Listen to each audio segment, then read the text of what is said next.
નમસ્કાર દર્શક મિત્રો, અબ તકના હેલ્થ વેલ્થ કાર્યક્રમમાં આપનું હાર્દિક સ્વાગત છે. શરીરની જાળવણી આજના યુગમાં બદલાતી જીવનશૈલી વચ્ચે પણ જો આપણે શરીરની દરકાર નહીં કરીએ તો ઘણા બધા રોગોને આપણે આમંત્રણ આપતા હોઈએ છીએ. અલગ અલગ પ્રકારના જે ક્રોનિક ડિઝીઝ છે, લાંબા ગાળા સુધી દીર્ઘકાલીન સુધી તમે સતત આખી જિંદગી દવા લેવી પડે એવા ઘણા બધા રોગો છે. એમાં સૌથી પ્રથમ સ્થાને આવે છે એ ડાયાબિટીસ છે. વિશ્વની અંદર સમગ્ર વિશ્વમાં સૌથી વધુ ડાયાબિટીક પેશન્ટ છે એ ભારતમાં છે. તો આની પાછળના કારણો શું હોઈ શકે, એવી અલગ અલગ વાતો સાથે આજે આપણે સ્ટુડિયોમાં ઇન્ડિયન મેડિકલ એસોસિએશનના સેક્રેટરી અને ગુજરાતના ખૂબ જ જાણીતા એવા ડાયાબિટીસ સંદર્ભે, થાઇરોઇડ સંદર્ભેના નિષ્ણાત તબીબ ડૉક્ટર બિરજુ મોરી સાથે આપણે વાત કરીશું. મોરી સાહેબ, આપનું સર્વપ્રથમ તો ખૂબ ખૂબ સ્વાગત છે. ખાસ કરીને સાહેબ, ડાયાબિટીસ શું છે પહેલાં તો એ સાવ સરળ શૈલીમાં કેવી રીતે સમજાવી શકાય? સામાન્ય રીતે કહીએ તો લોહીમાં ખાંડ કે સાકર વધે ને ડાયાબિટીસ કહેવાય. આપણા બ્લડમાં એક લેવલથી વધારે શુગરની માત્રા થાય એટલે એને ડાયાબિટીસ કહેવામાં આવે છે. ડાયાબિટીસના પ્રકાર કેટલા હોઈ શકે? ટાઈપ 2 ને આ ટાઈપની જે વાતો છે એમાં એ સાયન્ટિફિક માહિતી? ડાયાબિટીસના ઘણા બધા પ્રકાર હોય. મુખ્યત્વે કહીએ તો ટાઈપ 1, ટાઈપ 2, જેસ્ટેશનલ ડાયાબિટીસ, જેસ્ટેશનલ એટલે પ્રેગ્નન્સીમાં જે ડાયાબિટીસ આવે તે, અને અન્ય જે થોડાક ઓછી માત્રામાં જોવામાં આવતા હોય છે.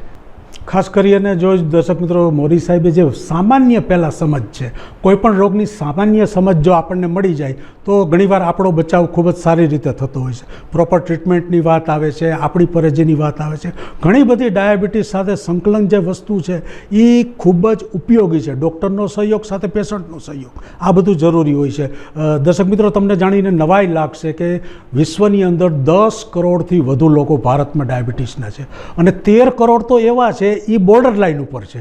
તો એક બહુ ગંભીર પ્રકારના આ છે. એ કેની સાથે આ જોડાયેલું છે? દાખલા કે તમાકુ હોય તો કેન્સર સાથે જોડાયેલું છે. તો આ ડાયાબિટીસ છે એ કેની સાથે જોડાયેલું છે અને એમાં શું તકેદારી રાખવી જોઈએ? ડાયાબિટીસ બેઝિકલી લાઇફસ્ટાઇલ ડિઝીઝ છે, જીવનશૈલીનો રોગ. એ ખાલી એક ડાયાબિટીસથી પૂરું નથી થતું. પછી એમાં blood pressure, cholesterol, heart disease, આ બધા જ ડાયાબિટીસના કાકા બાપાના ભાઈઓ છે.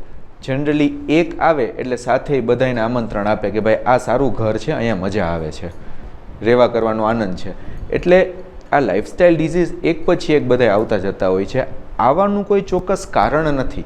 આપણી લાઇફસ્ટાઇલ ધીરે ધીરે વર્ષો સુધી આપણામાં કંઈક નાના નાના જીવનમાં પરિવર્તન થતા જતા હોય છે અને એ પરિવર્તનનો છેલ્લે સરવાળો થઈ અને અંતે કોઈ એકાદા લાઇફસ્ટાઇલ ડિઝીઝમાં પરિણામે, જેમ કે ડાયાબિટીસમાં, ક્યારેક બ્લડ પ્રેશરમાં, ક્યારેક કોલેસ્ટ્રોલમાં. એટલે એ રીતે આ લાઇફસ્ટાઇલ એટલે જીવનશૈલીનો લાંબા ગાળાનો ચેન્જ આપણને ધીમે ધીમે આ લાઇફસ્ટાઇલ ડિઝીઝ તરફ ધકેલે છે. ખાસ કરીને સાહેબ, હવે એક કોમન પ્રશ્ન હોય કે ભાઈ મીઠું આપણે સ્વીટ ખાઈએ તો ડાયાબિટીસ થવાની શક્યતા રહે. આવી જનરલ આમ જનતાની અંદર એક લોકવાયકા છે. તો આ કેટલું તથ્ય છે? મીઠું ખાવાથી ડાયાબિટીસ નથી થતું, પણ મીઠું કે ગળડું ડાયાબિટીસ થયા પછી ન ખાવું જોઈએ. કેમ કે ગળડું વસ્તુ કે મીઠી વસ્તુ એમાં કેલરી જાજી હોય. અંતે આમાં કેલરીનો હિસાબ છે. આપણી કેલરીની આવક અને જાવક એ બેયનું બેલેન્સ ન થતું હોય એટલે એનો સરવાળો થાય અને અંતે એ ડાયાબિટીસમાં પરિણામે. દર્શક મિત્રો, ખાસ કરીને સાહેબની જે કોમન વાત હતી એની ઉપરથી આપણે એટલું તો નિષ્કર્ષ સાહેબ કાઢી શકીએ કે આપણી જીવનશૈલી વ્યવસ્થિત હોય, સાત્વિક ખોરાક હોય, નાની મોટી કસરત હોય, પરસેવો વડે એવો શ્રમ કરીએ તો આ ક્યાંક ને ક્યાંક આ ભયંકર બીમારીથી આપણને બચાવી શકે છે. અને એક વસ્તુ તો ચોક્કસ છે કે એકવાર થયું એટલે લાઈફ ટાઈમ તમારે દવા લેવી પડે છે. હવે સપોઝ મને પ્રશ્ન એ થાય કે મને સપોઝ ડાયાબિટીસ થયું કે કોઈ પણ દર્શક મિત્રોને થયું, તો પ્રારંભિક તબક્કે ડૉક્ટરનો રોલ શું હોઈ શકે અને કેવી રીતનું એને કાઉન્સેલિંગ કરવામાં આવતું હોય છે? જેમ આપણે વાત થઈ કે લાઇફસ્ટાઇલ ડિઝીઝ છે એટલે લાઇફસ્ટાઇલ ચેન્જ એટલે જીવનશૈલીમાં જે પરિવર્તન છે ને એ આની ટ્રીટમેન્ટનો મેઇન પાયો હોય. બેઝિકલી અમે લોકોને એમ સમજાવીએ કે લાઇફસ્ટાઇલ ડિઝીઝની ટ્રીટમેન્ટ માટે એટલે કે ડાયાબિટીસની ટ્રીટમેન્ટ માટે 4 મેઇન પાયા હોય. ખોરાકમાં પરિવર્તન, શારીરિક શ્રમ એટલે કે કસરતનો ભાગ, સ્ટ્રેસ ઓછો કરવો અને સારવાર એટલે કે ટ્રીટમેન્ટ. એમાં ડૉક્ટરનો રોલ ખાલી 25%નો છે. 75% રોલ છે એ વ્યક્તિનો પોતાનો છે, કેમ કે એને પોતાની એક આખી લાઈફસ્ટાઈલમાં ચેન્જ કરવાનો, જે ધીરે ધીરે વર્ષો સુધી ભૂલમાં અજાણતા આપણે પરિવર્તન કરતા ગયા અને ડાયાબિટીસ, બ્લડ પ્રેશર વગેરે થયું, તો એને આપણે પાછા વાળવાના છે. તો એ લાઈફસ્ટાઈલ ચેન્જ થાય તો જ આ સરખું થાય. એટલે 4માંથી 3 પાયા વ્યક્તિના પોતાના હાથમાં છે. અમારો રોલ માત્ર 25%નો છે. એના 3 પાયામાંથી જેટલું ઘટતું હોય એટલું પૂરીએ તો લાંબા ગાળે સારું રહીએ. ખાલી અમારા જ ભરોસે, એટલે કે દવાના જ ભરોસે રહીએ તો અંતે દવા ધીમે ધીમે વધતી જાય, પછી ટેબ્લેટ, ઇન્સ્યુલિન વગેરે વગેરે બધું વધતું જાય. એના કરતાં લાઈફસ્ટાઈલ ચેન્જ, જીવનશૈલીનું પરિવર્તન સૌથી મહત્ત્વનું છે. ખૂબ જ સારી વાત કરી. ક્યાંક ને ક્યાંક જે ડિઝીઝની જવાબદારી 75% તમારી છે, એ ડિઝીઝ બાબતે ટ્રીટમેન્ટનો એક સહારો લ્યો તો સારું રહીએ અને કંટ્રોલમાં રહીએ. તો ખાસ કરીને એકવાર શરીરમાં જ્યારે ડાયાબિટીસ આવી જાય છે, ઇન્સ્યુલિન બનતું ઓછું થાય કે બને તો એ પ્રોપર કામ ન કરે, તો આવા જે સુગરનું જે રૂપાંતર થવું જોઈએ એ ક્યાંક બરાબર ન થાય, એને કારણે આ મુખ્યત્વે સમસ્યા સર્જાતી હોય છે. તો ખાસ કરીને તમે આટલા દરરોજના પેશન્ટ જોવો છો, તો એ ઘણાની અંદર પેશન્ટના સહયોગથી તમને સારા રિઝલ્ટ મળ્યા હોય એવા 1-2 દાખલા દર્શકોને કહેશો? ઘણા પેશન્ટ, જે લોકો ડાયાબિટીસવાળા લોકો જે પોતાનામાં લાઈફસ્ટાઈલમાં પરિવર્તન કરે છે, એ લોકોને બહુ ઓછી દવા કે ઇન્સ્યુલિનથી પણ એનું શુગર લેવલ લાંબા ગાળે કંટ્રોલમાં રહે છે, બીજા કોમ્પ્લિકેશન નથી થતા. એટલે જેટલા વ્યક્તિ પોતે જાગૃત હોય છે અને પોતાનામાં પરિવર્તન કરવા માટે તૈયાર હોય અને એ કરે તો ઓછી દવાએ પણ આ કંટ્રોલમાં રહી શકે. હમણાં જ મોરી સાહેબ ખાસ કરીને અખબારોમાં છેલ્લા 10-15 દિવસ ત્યાં એવું આવ્યું હતું કે હવે ઇન્સ્યુલિન એક જ વખત લેવું પડે છે. તો ક્યાંક ને ક્યાંક દરરોજ ઇન્સ્યુલિન લેવું પડતું હોય એવા દર્દીઓ પર તમે જોયા હશે. તો આ જે કાંઈ ભારત જ એ દવા બનાવવાનું છે એવી પણ વાત આવી છે. તો આ બાબતે દર્શકોને થોડીક માહિતી આપશો? આપણે જે પહેલાં વાત થઈ ઇન્સ્યુલિન ડાયાબિટીસના પ્રકાર, એમાં થોડુંક પહેલાં સમજી લઈએ. જે ટાઈપ 1 ડાયાબિટીસ હોય એ એવા વ્યક્તિ છે કે જેના શરીરમાં કુદરતી ઇન્સ્યુલિન બનવાનું બંધ થઈ ગયું છે. એ વ્યક્તિને સાજા અને તંદુરસ્ત રહેવા માટે લાંબા ગાળા સુધી અને કદાચ જીવનભર બારેથી ઇન્સ્યુલિન લેવું પડે. એને ટાઈપ 1 ડાયાબિટીસ કહેવામાં આવે. ટાઈપ 2 એટલે ઇન્સ્યુલિન બનતું હોય પણ સમય અંતરે ધીમે ધીમે ઓછું થતું જાય અને એની અસર ઓછી થાય. એટલે પહેલાં એ વ્યક્તિને દવાથી કામ ચાલે, કદાચ એક દવા ચાલુ થઈ હોય, પોતે ધ્યાન ન રાખે તો 1ની 1.5, 2, 3 એમ થાય, પછી છેલ્લે દવાઓ થાકે એટલે ઇન્સ્યુલિન ચાલુ થાય. એટલે એમાં પણ લાઈફસ્ટાઈલનો રોલ ડેફિનેટલી એટલો જ છે.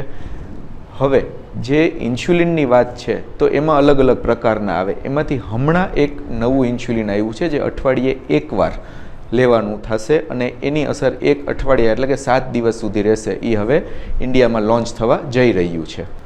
તો ક્યાંક ને ક્યાંક પેશન્ટને થોડી ઘણી ઇન્સ્યુલિન બાબતે દરરોજ ઇન્જેક્શન લેવા પડે, એમાં થોડીક રાહત થશે, એ તો ચોક્કસ છે. ખાસ કરી અને હવે જે અવારનવાર લોકો પૂછતા હોય છે, ઘણીવાર મેડિકલની જ્યારે આ વાત આવે ત્યારે કોમન પ્રશ્નો પ્રજાના હોય છે અને એની અંદર જ લોકશિક્ષણના અભાવે ઘણીવાર અંધશ્રદ્ધા પણ થતી હોય છે. તો ઘણા એવા કિસ્સાઓ હોય છે કે ભાઈ ફલાણું આયુર્વેદિક ખાવાથી આમ થઈ જાય, ડાયાબિટીસ કંટ્રોલમાં આવે ને. તો આયુર્વેદિકનો રોલ અને ઇંગ્લિશ દવાનો રોલ, આ બે વચ્ચેનું થોડુંક કોમ્બિનેશનની વાત કરો. આફ્ટર ઓલ છેલ્લે તો કડવાણીને આ સંદર્ભેની જે વાત આવે છે એ છે. દરેક પેથી પોતપોતાની રીતે ડાયાબિટીસની સારવાર કરે છે. એલોપેથી, હોમિયોપેથી, આયુર્વેદિક, નેચરોપેથી બધી જ કામ કરે છે.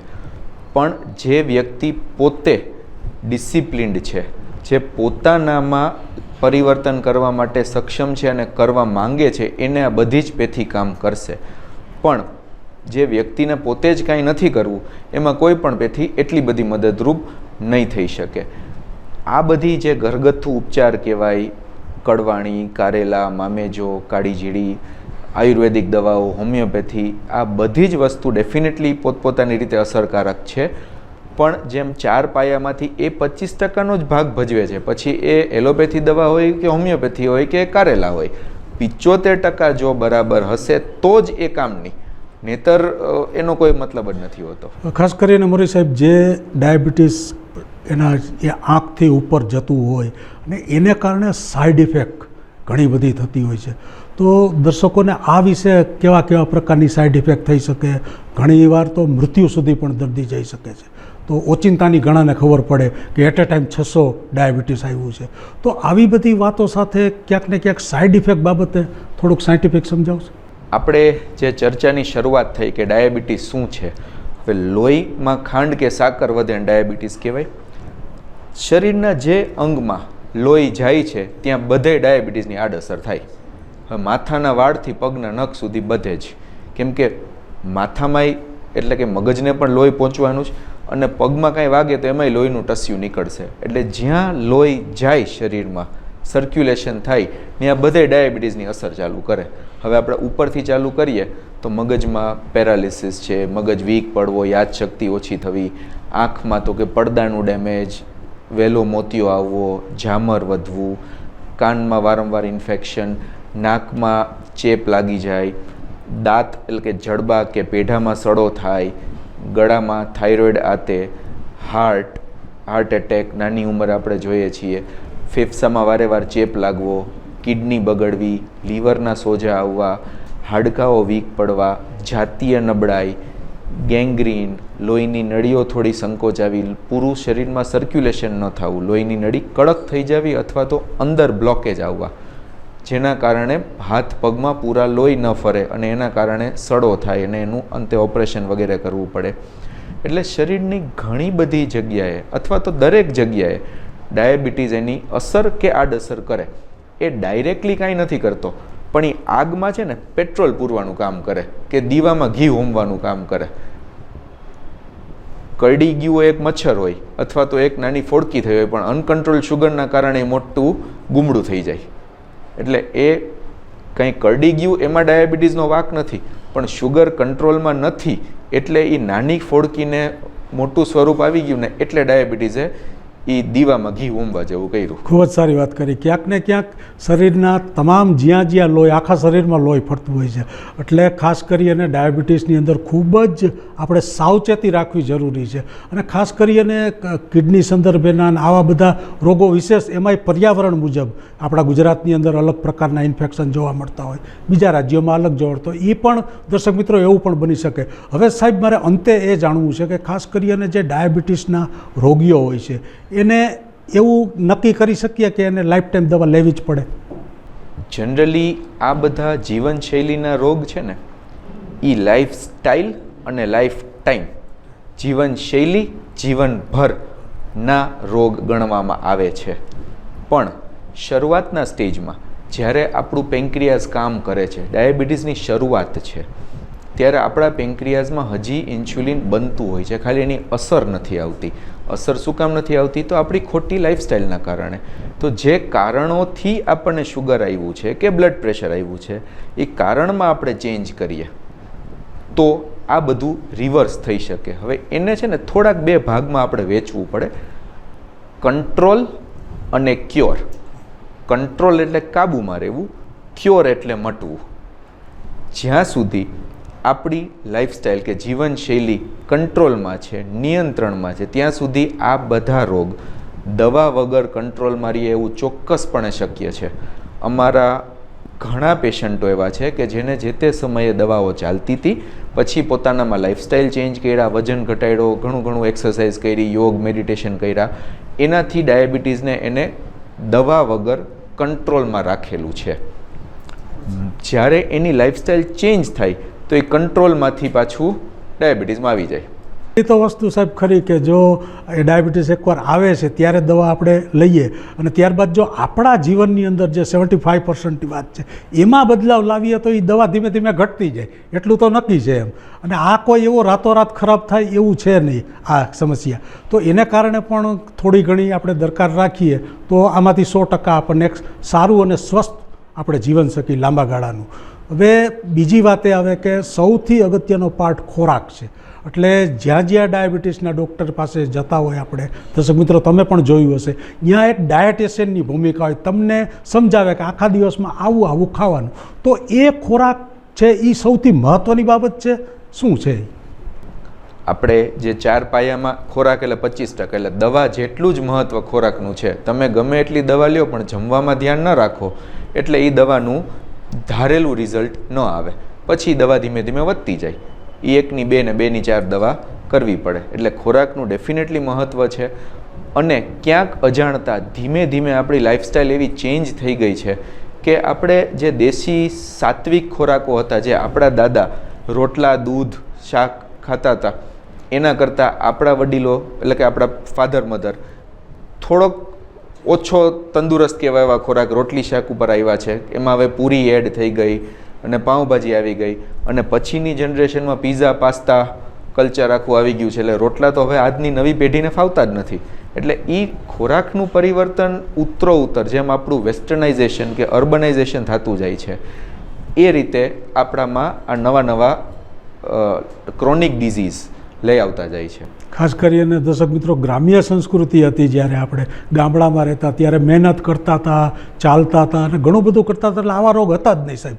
તો ખાસ કરીને જ્યારે શહેરીકરણ થયું, બદલાવ આવ્યો, તો એને કારણે યંગસ્ટરના માઇન્ડની અંદર અલગ અલગ પ્રકારની જીવનશૈલીની બાબતે ઘણી બધી જે એને આપણે ખરાબ આદતો કહી શકીએ, એને કારણે સામેથી આપણે આમંત્રણ આપ્યું ડાયાબિટીસને. વર્ષો પહેલાં આ સમસ્યા હતી જ નહીં, તો આપણી જ ભૂલ છે અને આપણે જ આમંત્રણ આપ્યું છે.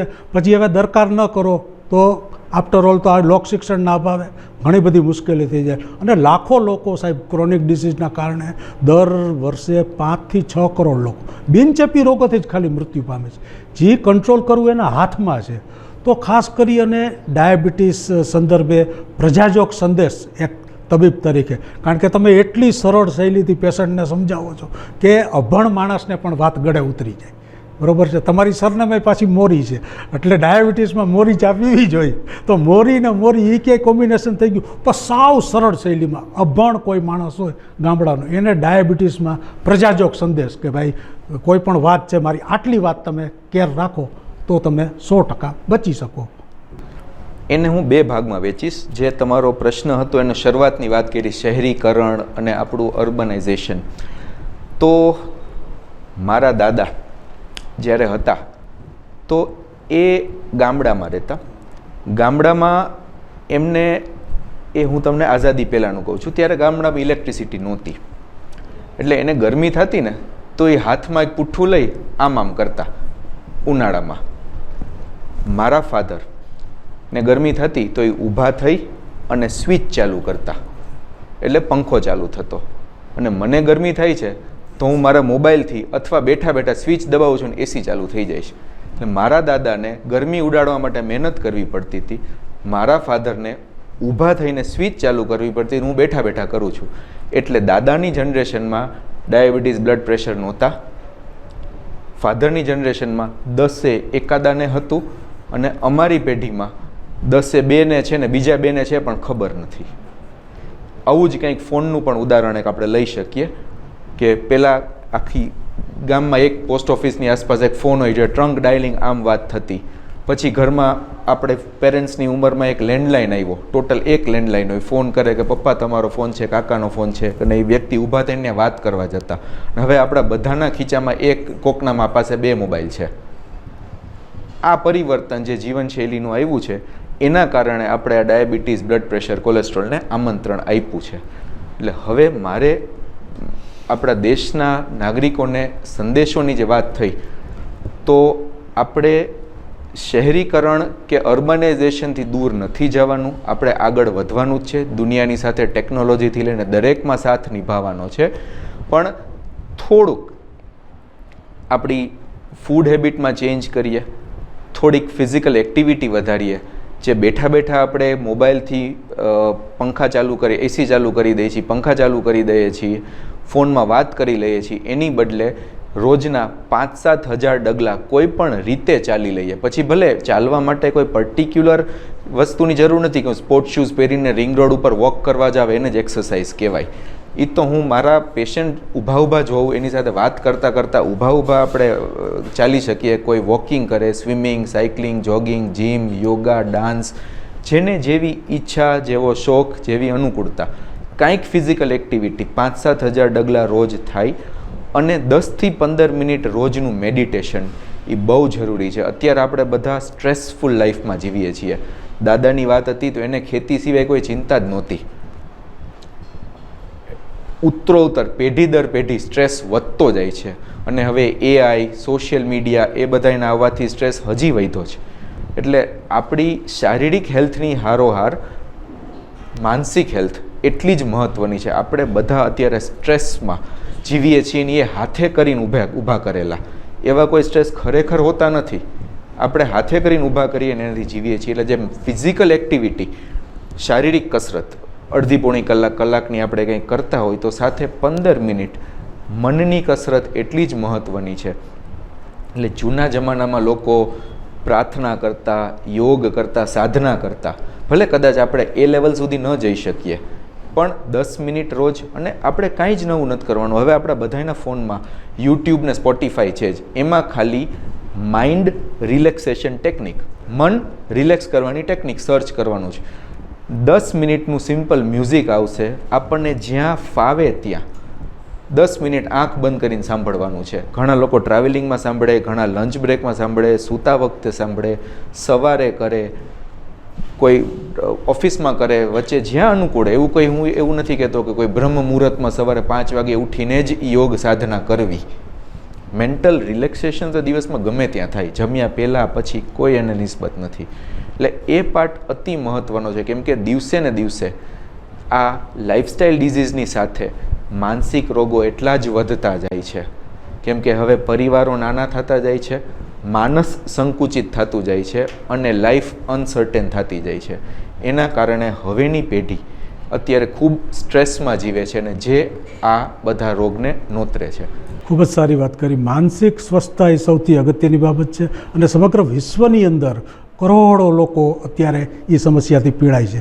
ખાસ કરીને સાહેબ મોટાઓની ડાયાબિટીસની વાત કરી પણ એક બહુ ગંભીર ચિંતાનો વિષય છે બાળકોમાં ડાયાબિટીસનું. તો આ સંદર્ભે થોડીક વાત કરશો? બાળકોમાં ડાયાબિટીસ 2 પ્રકારના. કેમ કે ટાઈપ 1 વધારે પડતું બાળકોમાં થતું હોય એ માત્ર નસીબની ગેમ છે.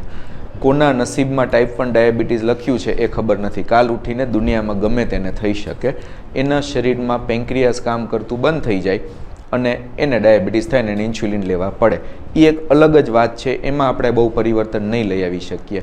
પણ અમે રોજ નાની ઉંમરના બાળકો ખૂબ જોઈએ છીએ જે પોતાના 20-30 વર્ષની આયુષ્યની અંદર ખાલી પોતાની વજન, બેઠાડું જીવન, સોશિયલ મીડિયા, સ્ટ્રેસ, ખાણીપીણીની ખોટી આદતોના કારણે ટાઈપ 2 ડાયાબિટીસમાં ધકેલાઈ ગયા છે. અને અમે કેટલા બધા છોકરાઓને સમજાવી, લાઇફસ્ટાઇલ પરિવર્તન કરાવીને એના ડાયાબિટીસ કંટ્રોલ કર્યા છે દવા વગર. એવા દાખલા પણ છે. ખાસ કરીને માતા વારસાગતની આપણે વાત કરીએ, માતા દ્વારા ઘણીવાર જનતા વેત જ મહિના 1.5 મહિના ડાયાબિટીસ હોય છે. તો આ વિશે થોડુંક કહેશો? યુઝ્યુઅલી પ્રેગ્નન્સીમાં જે ડાયાબિટીસ આવે એને જેસ્ટેશનલ ડાયાબિટીસ કહેવાય. એ પણ આપણી આગલી પેઢીમાં આવું કંઈ જોવા નહોતું મળતું. એ લોકો સરળતાથી ડિલિવરી કરી લેતા હતા, કોઈને શુગર નહોતા પ્રેગ્નન્સીમાં. હવેના જ બહેનોને કેમ આવી ગયા? એ જેમ આપણે પેલી વાત થઈ ફોનની, એટલે એ પરિવર્તન આવ્યું છે. તો હવે પ્રેગ્નન્સીમાં જે વજન વધ્યો એનાથી શુગર આવે છે. આ બધાનું મૂળ કારણ વજનમાં છે. જેટલો વ્યક્તિનો વજન ઓછો એટલા આ લાઇફસ્ટાઇલ ડિઝીઝ થવાના ચાન્સ ઓછા. ખૂબ જ સારી વાત કરી. આપણા પગ આપણું વજન ખમી શકે એ સૌથી શ્રેષ્ઠ બાબત.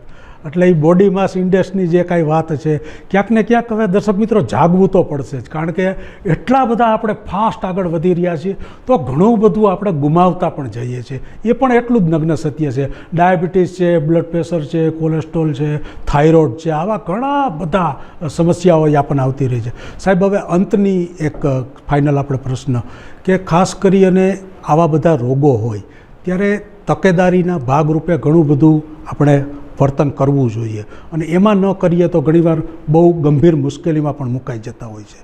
તો આ વિશે બહુ શોર્ટની અંદર તમે સાયન્ટિફિક વાત રજૂ કરશો? જેને ડાયાબિટીસ, બ્લડ પ્રેશર એવા લાઇફસ્ટાઇલ ડિઝીઝ છે એ લોકોએ સમય અંતરે થોડાક પોતાના રિપોર્ટ્સ ચેક કરાવતા રહેવા જોઈએ. કેમ કે આમાં આપણી ઉંમર મહત્ત્વની નથી, રોગની ઉંમર મહત્ત્વની છે. એક જ ઘરના 2 વ્યક્તિ, એક 30 વર્ષના દીકરો અને 50 વર્ષના ફાધર, હવે બંનેને એક સાથે ડાયાબિટીસ થયું આપણે એવું માનીએ કે બંને જણા 80 વર્ષ સુધી જીવશે, તો 50 વર્ષના વડીલને ડાયાબિટીસને હેરાન કરવા માટે 30 વર્ષ છે, જ્યારે ઓલા દીકરાને 50 વર્ષ આ રોગ સાથે કાઢવાના છે, જે ખૂબ મુશ્કેલ છે. એટલે જેટલી નાની ઉંમરે આપણને શુગર કે કોઈ પણ લાઇફસ્ટાઇલ ડિઝીઝ થાય છે, એટલા લાંબા ગાળે આપણને કોમ્પ્લિકેશનના ચાન્સ વધતા જાય છે. એટલે ઘણીવાર કેવું થાય, અમારી પાસે યંગ લોકો આવે 35, 40, 45 વર્ષવાળા કે મને કાંઈ થતું નથી, પણ તમને એટલે કાંઈ નથી થતું કે તમે 35 વર્ષના જુવાન છો ને રોગ 3 વર્ષનું બાળક છે. તમે પોતાને આજે જુઓ છો, અમે તમને 30 વર્ષ પછી જોઈ છીએ. તમે 65ના હશો ને ત્યારે રોગ 30નું હશે અને પછી બધું જ થશે. એટલે આપણી ઉંમર મહત્ત્વની છે, એના કરતાં વધારે રોગની ઉંમર મહત્ત્વની છે. જેટલો વધારે મોટો રોગની ઉંમર થાય એટલા એના કોમ્પ્લિકેશનના ચાન્સ વધે. ખૂબ જ સરસ વાત કરી. દર્શક મિત્રો, જોઈને ક્યાંક ને ક્યાંક अब तकનો એક સકારાત્મક પ્રયાસ કે હેલ્થ વેલ્થ, આપણી જે હેલ્થ છે એ જ આપણી સંપત્તિ છે. આજના યુગમાં બદલાયેલી જીવનશૈલી, ઘણા બધા એવા પાસાઓ છે એને કારણે કેન્સર છે, ડાયાબિટીસ છે, આવા ઘણા રોગો આપણે સામેથી નોતર્યા છે, પછી ભોગવવાનું આપણે જ છે. અને ખાસ કરીને નાના બાળકો, વારસાગતની વાત થઈ, ડાયાબિટીસ સાથે લગભગ મારી દૃષ્ટિએ દર્શક મિત્રો ઘણી બધી આખી A to Z માહિતી બહુ સરળ શૈલીમાં સમજાવી છે. અને આવા જ अब तकના સુંદર કાર્યક્રમમાં તમે લાઇક કરો, શેર કરો અને સબસ્ક્રાઈબ કરો, કારણ કે આટલી સુંદર વાતો નિષ્ણાત તબીબ એ જ્યારે તમને કહેતા હોય ત્યારે એની પાછળનું એક આખું લોજિક હોય છે કે એકને એક વાત છે અન્ય સુધી પહોંચે, અને ઈચ વન ટીચ વનથી આપણે એક જનજાગૃતિ મેડિકલ લેવલે સૌથી શ્રેષ્ઠ બાબત હોય કે રોગથી કેમ બચવું, એ સૌથી અગત્યની વસ્તુ છે. ચિહ્નો દેખાય, એની ટ્રીટમેન્ટ થાય, એ પછીની વાત છે, પણ ક્યાંક ને ક્યાંક આવા અલગ અલગ પ્રકારના જે ડિસીઝ છે એ બાબતે अब तकનો હંમેશા પ્રયાસ રહ્યો છે. સાચી વૈજ્ઞાનિક અને આધારભૂત સાથેની માહિતી આપનો દોસ્ત અરુણ દવે સતત લાવતો રહેશે. ફરી આવા જ કાર્યક્રમોમાં ફરી મળીશું. ત્યાં સુધી આપશું રજા. ચાલો, આવજો.